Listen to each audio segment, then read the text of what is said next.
নমস্কার। আমাদের মধ্যে আজকে এসে উপস্থিত হয়েছেন সম্মাননীয় কেন্দ্রীয় স্বরাষ্ট্রমন্ত্রী এবং সমবায় মন্ত্রী মাননীয় শ্রী অমিত শাহজি।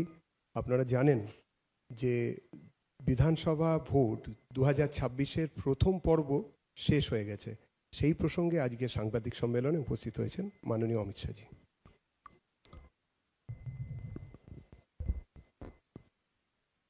मित्रों, आप सभी का भारतीय जनता पार्टी की प्रेस वार्ता में स्वागत है। कल बंगाल विधानसभा 2026 के चुनाव के प्रथम चरण में मतदान के सारे बंगाल के रिकॉर्ड तोड़ते हुए बंगाल की जनता ने अभूतपूर्व उत्साह और जोश के साथ बंगाल में परिवर्तन के लिए वोट डाला है। मतदान का जो प्रतिशत सामने आया है वो पूरे देश के लोकतंत्र में भरोसा करने वाले लोगों का उत्साह बढ़ाने वाला है।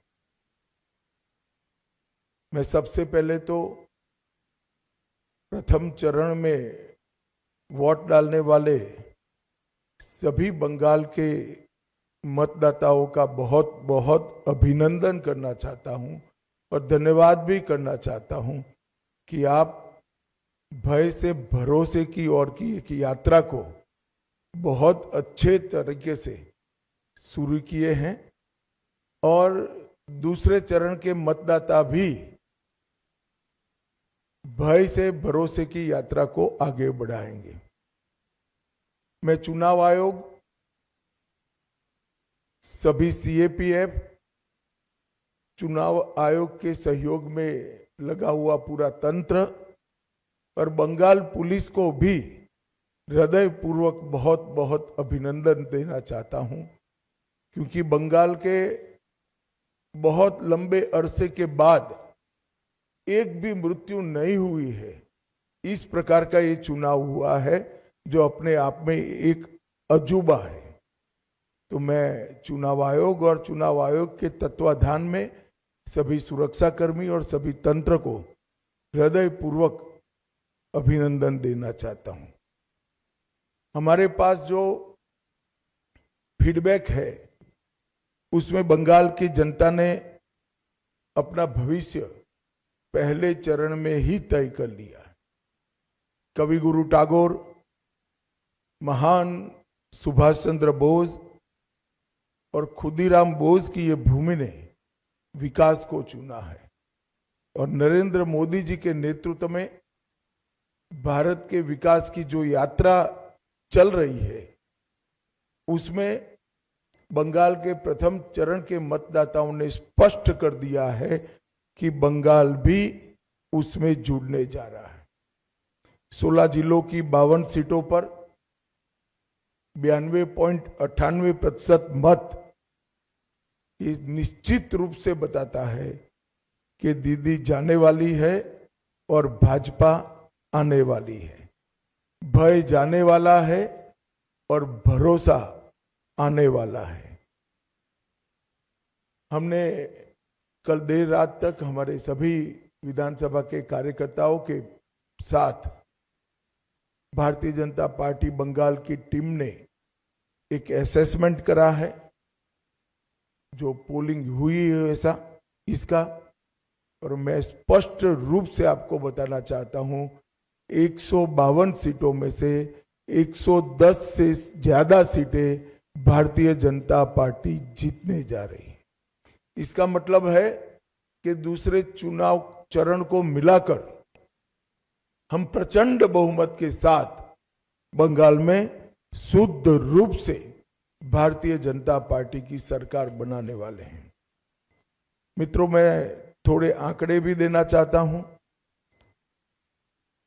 16 के चुनाव में 1278 लोग घायल हुए थे, 21 में 1681, 23 के पंचायत में 664 और 24 के आम चुनाव में 761। उसकी तुलना में 30 से कम लोग कल घायल हुए। ये बताता है कि बाय एंड लार्ज चुनाव शांतिपूर्ण तरीके से हुआ है और मृत्यु का आंकड़ा एक भी नहीं है। और ये जो चुनाव बढ़ा है, मतदान बढ़ा है, वो भारतीय जनता पार्टी की सरकार बनाने का, परिवर्तन का मतदान है। क्योंकि जिस तरह से प्रधानमंत्री जी और हमारे बाकी नेताओं की रैलियों को प्रतिसाद मिला है, रोड शो को प्रतिसाद मिला है, वो प्रतिसाद कल प्रथम चरण में बैलेट मशीन के अंदर बंद हो गया है। एक बहुत बड़ी आशंका यहां व्यक्त की जाती थी कि जन समर्थन तो है, मगर पोलिंग स्टेशन पर पहुंचेगा क्या? वो आशंका है आज समाप्त हो गई है और मुझे विश्वास है कि दूसरे चरण में और उत्साह के साथ मतदान होगा। अब दूसरे चरण की भी मतदाताओं की जिम्मेदारी है कि यही परिवर्तन के दौर को वो आगे बढ़ाएं।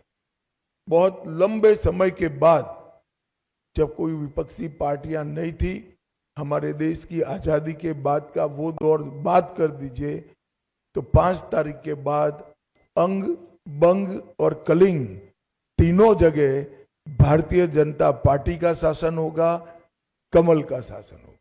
और मैं मानता हूं ये निशानी हमारे पूर्वी भारत के लिए शुभांकर है। नरेंद्र मोदी जी ने 2014 में कहा था कि भारत की दोनों भुजाओं का, भारत माता की दोनों भुजाओं का सम विकास होना चाहिए।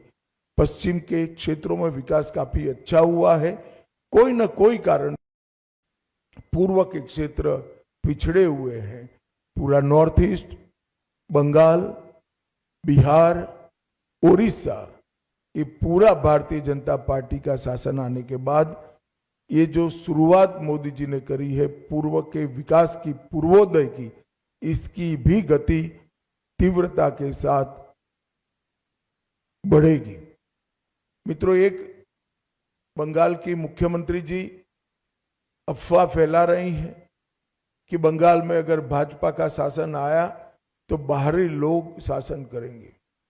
मैं दीदी को बताना चाहता हूं, दीदी बंगाल का अगला मुख्यमंत्री बंगाल में ही जन्म लेने वाला, बंगाली मीडियम में पढ़ा लिखा और बंगाली बोलने वाला होगा।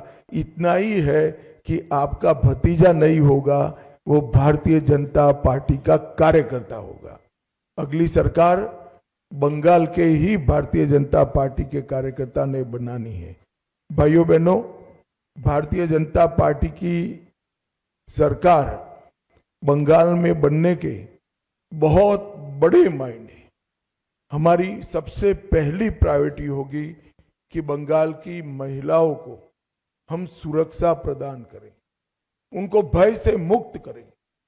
जिस राज्य की महिला मुख्यमंत्री ये कहती हो कि 7 बजे के बाद महिलाओं को घर से निकलने की जरूरत क्या है, मैं मानता हूं उनको शासन करने का कोई अधिकार नहीं।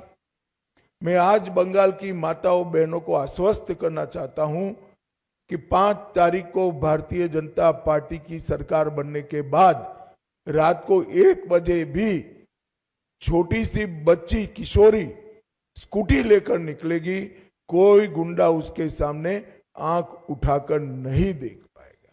और ये प्रतीकात्मक रूप से हमने आरजी कर की पीड़िता की माताजी को और संदेश खाली की पीड़िता को भी हमने प्रत्याशी बनाया। विक्टिम थी, वो असेंबली में बैठकर ये गुंडों के खिलाफ कठोर प्रशासन के नियम बनाने का काम करेगी। मुझे लगता है बहुत बड़ा परिवर्तन आने वाले दिनों में होने वाला है। और दीदी को महिला आरक्षण का विरोध करने का जवाब भी इस चुनाव में बंगाल की मातृशक्ति देगी, इसका मुझे पूरा विश्वास है। मित्रों, आज मैं बाकी सारे जो क्षेत्र बचे हैं उन लोगों को भी कहना चाहता हूं कि भारतीय जनता पार्टी की सरकार बनने के बाद व्यापारियों से, कोई भतीजा टैक्स, भाईपो टैक्स नहीं लिया जाएगा। सिंडिकेट को हम समाप्त कर देंगे। जो प्रशासन का राजनीतिकरण हुआ है और राजनीति का क्रिमिनलाइजेशन हुआ है, वो एक प्रकार से नासूर बना हुआ है, उसको भी हम बंगाल की जनता को ये नासूर से मुक्त कराएंगे। बंगाल के अंदर आधुनिक खेती के लिए कोई संगठित प्रयास विगत 50 साल से नहीं हुआ है। मां गंगा की कृपा जो कांप को ढोकर लाती है और पानी की उपलब्धता है, इसी के आधार पर यहाँ का किसान खेती करता है। आने वाले दिनों में हमने तय किया है कि किसान की खुशहाली के लिए यहाँ के सारे परंपरागत क्रॉप है, इसके बड़े रिसर्च सेंटर हम यहाँ पर बनाएंगे। चाहे आलू हो, चाहे धान हो, चाहे बंगाल की मालदा की मसूर आम हो, पान हो, ये सभी के लिए इसकी खेती को वैज्ञानिक तरीके से हम आगे बढ़ाएंगे। और एक भ्रष्टाचार प्रस्तापित इंस्टीट्यूशनलाइज करने का काम ममता बनर्जी ने किया है। 32 से ज्यादा घोटालों के माध्यम से 10,000 करोड़ से ज्यादा रुपयों का भ्रष्टाचार बंगाल में हुआ है। 10,000 करोड़ के रुपए। हमारी सरकार भ्रष्टाचार मुक्त पारदर्शी शासन तो देगी ही देगी, मगर जिन्होंने भ्रष्टाचार किया है इनके खिलाफ एक श्वेत व्हाइट पेपर जारी कर सारे भ्रष्टाचार के आरोपों की सुप्रीम कोर्ट के रिटायर्ड जज से जांच कराकर भ्रष्टाचारियों को कड़ी से कड़ी सजा दिलाने का काम करेंगे, जिससे आने वाले अनेक सालों तक यहां पर कोई भ्रष्टाचार की करने की हिम्मत न कर पाए। मित्रों, हमने अपील की है कि आप परिवर्तन करिए। बंगाल के मतदाताओं को अपील की है। परिवर्तन का मतलब एमएलए बदलना नहीं है। परिवर्तन का मतलब सरकार चलाने वाली पार्टी बदलना नहीं है। परिवर्तन का मतलब मुख्यमंत्री बनाना नहीं।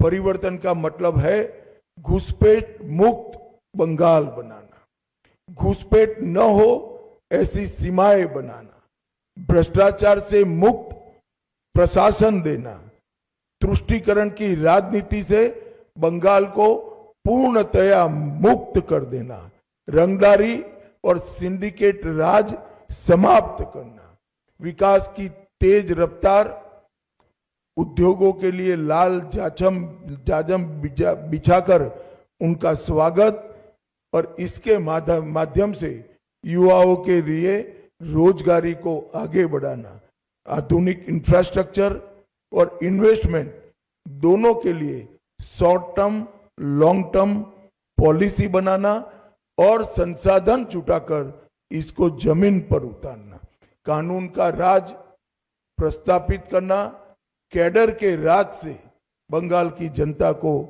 मुक्त करना और प्रशासन पर राजनीतिक दबाव मुक्त कर देना। मित्रों, हजारों हेक्टर भूमि अनधिकृत एंक्रोचमेंट में है। हम आसाम की तर्ज पर बंगाल में भी अनधिकृत एंक्रोचमेंट पर बहुत बड़ा ड्राइव चलाकर ये जमीन को बंगाल के विकास के लिए हम मुक्त कराने का काम करेंगे। यहाँ पर धार्मिक उत्सवों पर हमले की जो परंपरा बनी है, हम सुनिश्चित करेंगे कि सभी प्रकार के धार्मिक उत्सव, चाहे रामनवमी हो,